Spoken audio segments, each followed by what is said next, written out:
people that are new to the story, Triumph Gold is a advanced explorer in the Yukon. We have a very exciting project up in the Big Creek Fault. The company Jay mentioned, is the Freegold Mountain project, and the company used to be formerly known as Northern Freegold. Cautionary statements going forward. As I said, we are in the Yukon and we are exploring a district size area. Well, we're located along a geological structure, which I'll show you, which is the controlling structure for a lot of the big discoveries in the Yukon and going up into into Alaska as well. We have incredible infrastructure. When you're in a remote area, I'm sure many of you know that you've got helicopter assisted programs. We are actually blessed with a government maintained road that goes to our property, through our property, which allows us very competitive advantage as far as exploration, ability to find things, but also the cost efficiency of things. This year, going into a program, this is the first time in the last few years we're funded going into next year's program. So we are funded right now for a planned program going next year. Strong leadership is a really important part. I'll go through that in greater detail shortly, but we are adding greatly to the team. As Quentin was saying earlier in his presentation, developing a technical team is the utmost important thing going into this type of market when you're doing exploration. And that has been the main focus in the last 6 months. We have a strong resource to start with. We do have 2 million ounces gold equivalent. We have 343-101 deposits on our project, but most of the extra work that we've been doing has been outside of those resources, and I'll explain that shortly. Here's a snapshot of our financial structure. We've got 136 million shares outstanding. That gives us about a $30 million market cap. With the $5 million, you basically got a $25 million enterprise value for the company. We have no debt. We spent enough, obviously, on our property to maintain our property at least until the year 2043. Royalties, we've just got a 1% royalty on the underlying assets that we've got. Major shareholders. Newmont's our largest shareholder. They've got just under 13% of the company, and then Zijin Mining Fund out of Beijing has 10%. Institutions, we have various institutions throughout Europe and in the States, including Palisades Capital has about 9.5%. Gold 2000 is still a significant shareholder, as well as Bridgeport Capital and some others. You can see by our share price, we defied the bear market from 2017 onwards, and we were being rewarded very well, I think, for the exploration success we were having. And I think it's a little humbling right now, but we're coming out of kind of not a restart, but a rebranch as far as what we're doing. As everyone was saying, teams are important. I am the chairman CEO of this company. Jesse Halley has been our VP of exploration. He's been on the project for 5 years now and has a really good understanding of the project. The biggest change we've made recently is Brian Bauer came on as our lead director. Brian's got a lot of experience as far as building teams, and that's what we're doing here. We're actually in Kelowna today.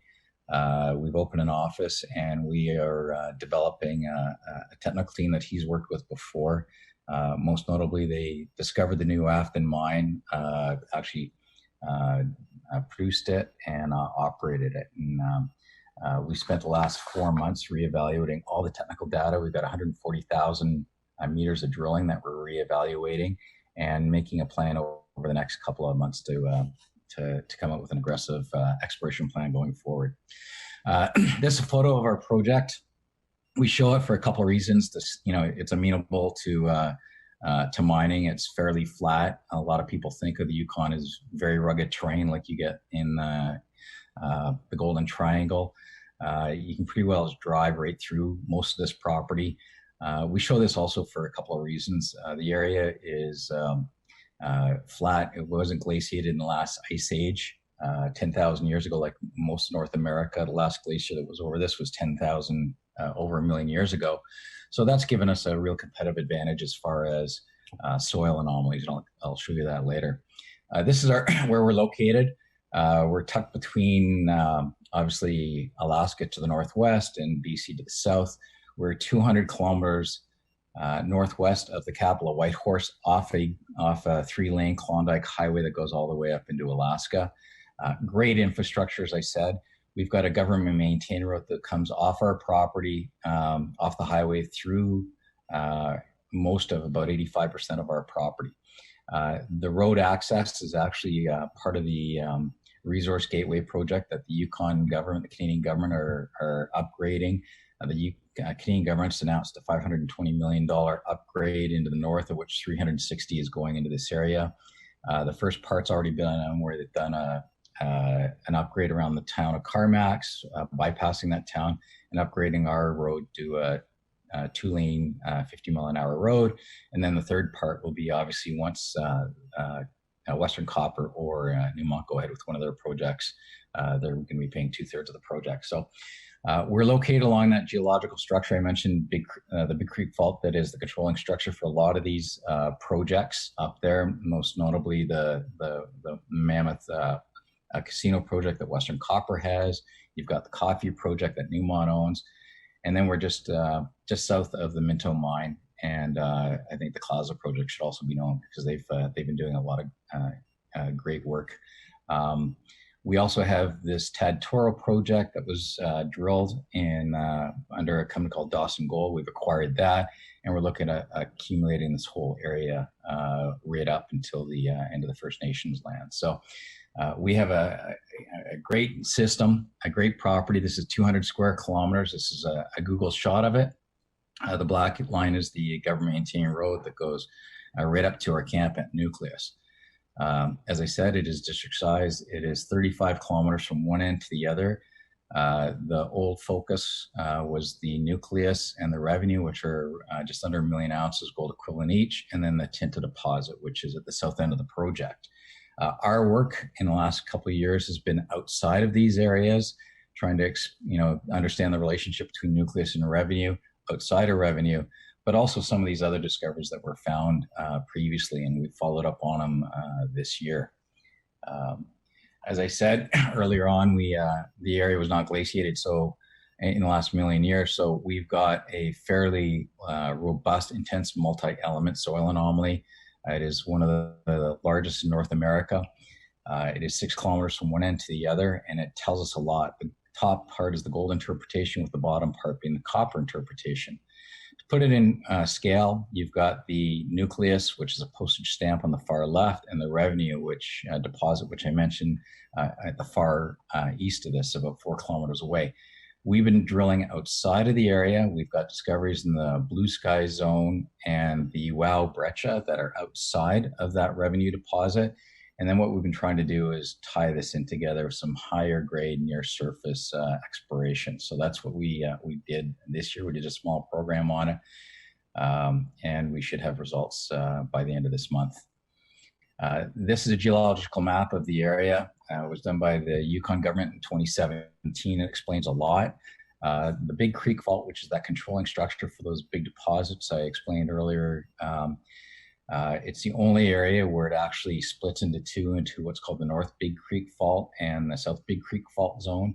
And we've been able to, in the last year, get a real good understanding of why we've got these other higher grade skarns and epithermal veins off of this thing, including the Tinta polymetallic deposit, and tying in with the new team that we've got and the advanced exploration artificial intelligence work we're doing. We're getting a good understanding of this. This is the cross section of that same corridor I showed you, the soil anomaly from east to west. You've got 5 mountain spurs, 4 placer creeks on it. The Nucleus, just sub-million ounce deposit, is over here on the far left. 3 kilometers over, you've got the Blue Sky Breccia, which we drilled. That is over and above what the old resource was. We have a good understanding of why this thing is, how to find these things, and how we're going to move forward on them. We're drilling outside of these areas as well. That's going to be the plan for next year. And one of the things we did is we did an inverse magnetic survey. It took a long time to get done, but it explained a lot of what we were doing. So you've got the resource over here at Nucleus, and you've got the revenue over here, which is another 1,000,000 ounce gold equivalent resource. Underneath that, you've got the blue sky and the Wow Breccia. Subsequently to getting all this, we've got this 3D inverse magnetic survey, which have a pretty good understanding of how to find these things. And what we want to do is obviously try to validate this model with this year's exploration. This is a cross section of the blue sky breccia. It's completely open. It was creating a lot of excitement in the last 2 years ago and last year when we found it. That's a pit controlled zone that we put in here. Underneath it, we've got significant results.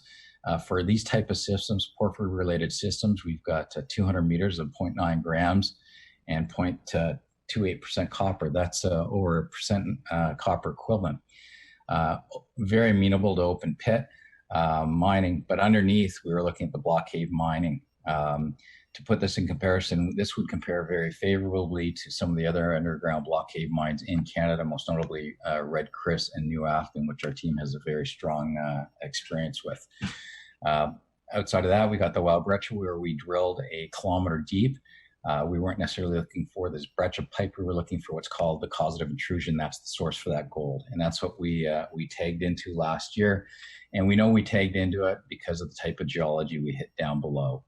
We hit this really high temperature potassic altered rock full of magnetite and chalcopyrite. So we know we're pretty close to this thing. And that inverse magnetic survey essentially explained that. This year, what we did was we wanted to validate that 3D constrained model. We think we've done that. We also wanted to confirm widespread gold in the Nucleus area. We also tested for oxide gold potential Kirsten South, which is halfway between both Nucleus and Revenue.